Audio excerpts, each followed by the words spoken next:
Well, hello, and thanks very much for asking me to talk with you today. I wish you all a very successful and interesting conference. I was asked to talk around three different sets of issues to do with militarisation of conservation, and the first of those is what kinds of global patterns do we see in terms of militarisation. And for me personally, I noticed a kind of a rise in a more militarised debate and more militarised practices that coincided with the rises in elephant and rhino poaching in sub-Saharan Africa from around about 2008-2009, but then really began to gain some purchase around about 2012 to 2013. And militarised conservation, I think we can say, is most developed in Africa, but it's certainly not confined to there. We see examples of it in India, in Nepal, less so I think in Latin America. And I think in many ways it has been driven by those rises in poaching of particularly iconic and charismatic species, and a sense amongst conservationists that there's an urgent need to prevent extinction and that there is a need to explore different kinds of methods to achieve those conservation goals. But I think there are also a set of other explanations for it that are to do with kind of wider changes in global politics. And the first is that the sort of levels of funding that are available for security-oriented programmes are much, much higher than for general conservation programmes. So for many conservation organisations, being able to make the link between particularly illegal wildlife trade and poaching and global security was something that they saw as a potential new avenue for sources of funding. And also I think we can say that there are new groups of individuals and new companies moving into conservation, partly as a result of the demobilisations of armed forces from Afghanistan and Iraq. And I think it's very noticeable that in many countries around the world, conservation NGOs, government ranger forces and so on are partnering with former war veterans to provide military-style training in both weapons use and also in surveillance.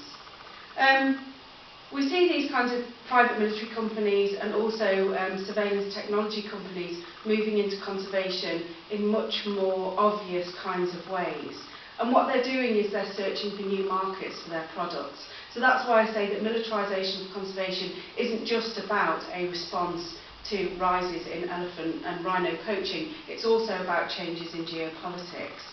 And I think there's also been a global growing concern about the ways that illegal wildlife trade might or might not intersect with global security concerns, particularly the sort of high-profile but also poorly evidenced claims around the use of ivory poaching and trafficking to fund global terrorist networks, most notably the case of Al-Shabaab in East Africa, which has since been shown to be very poorly evidenced indeed.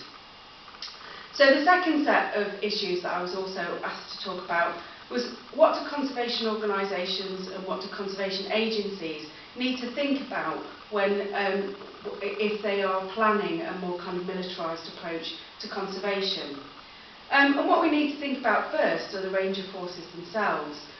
Spending on new forms of training and on high-tech equipment may be actually very useful, but we also need to look at whether ranger forces themselves are already adequately equipped.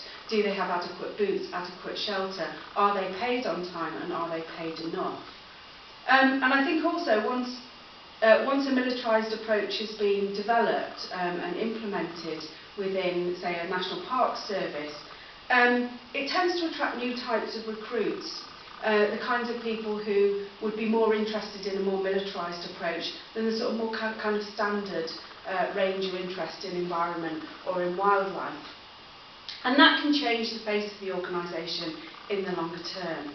And it makes it much more difficult, I think, to carry out more community-oriented programmes because it can often lead to a kind of a break in trust between local communities and parks and wildlife services. I think we also need to think about how the development of more militarised approaches to conservation might indeed play into national strategies. We can point to several cases where militarisation of conservation has in fact played into national strategies to gain control of resistant areas.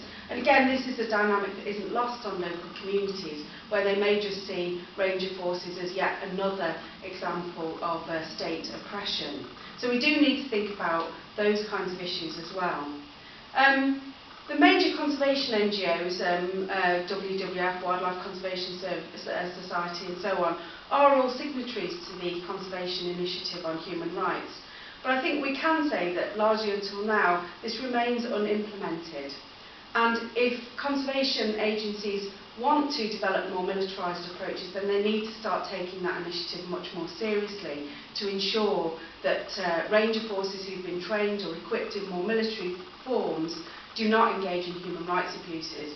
And there are already some very high-profile cases of arguments between Rainforest Foundation, Survival International and WWF over the abuses by eco-guards in Cameroon and the Democratic Republic of Congo.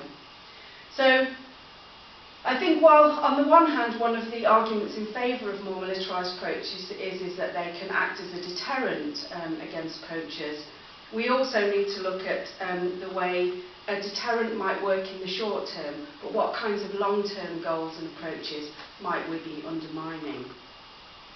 So a third set of issues are what kinds of new insights and research do we need in conservation. And I think if conservation agencies do take a more militarised approach, then we need to have a much better understanding of what drives poaching and how to tackle it. And I understand that some of the papers or some of the information that's being presented today is drawn from those who've been engaged in poaching in the past. I think we need to assume that poaching is not necessarily wanton criminal behaviour, that there can be all sorts of reasons why people engage in poaching, ranging from poverty and a need to obtain income. We also need to look at relative poverty and aspirations, and we also need to look at the ways that local communities may feel displaced or excluded from protected areas. I think we also need much better understanding and more research on how the communities who are subject to more militarised approaches to conservation are experiencing them. So what are the positives? Do those communities feel more secure? Do they feel protected from poaching networks? Or do they feel more insecure, and do they then regard ranger forces as a hostile force? And we also need to understand how rangers themselves respond.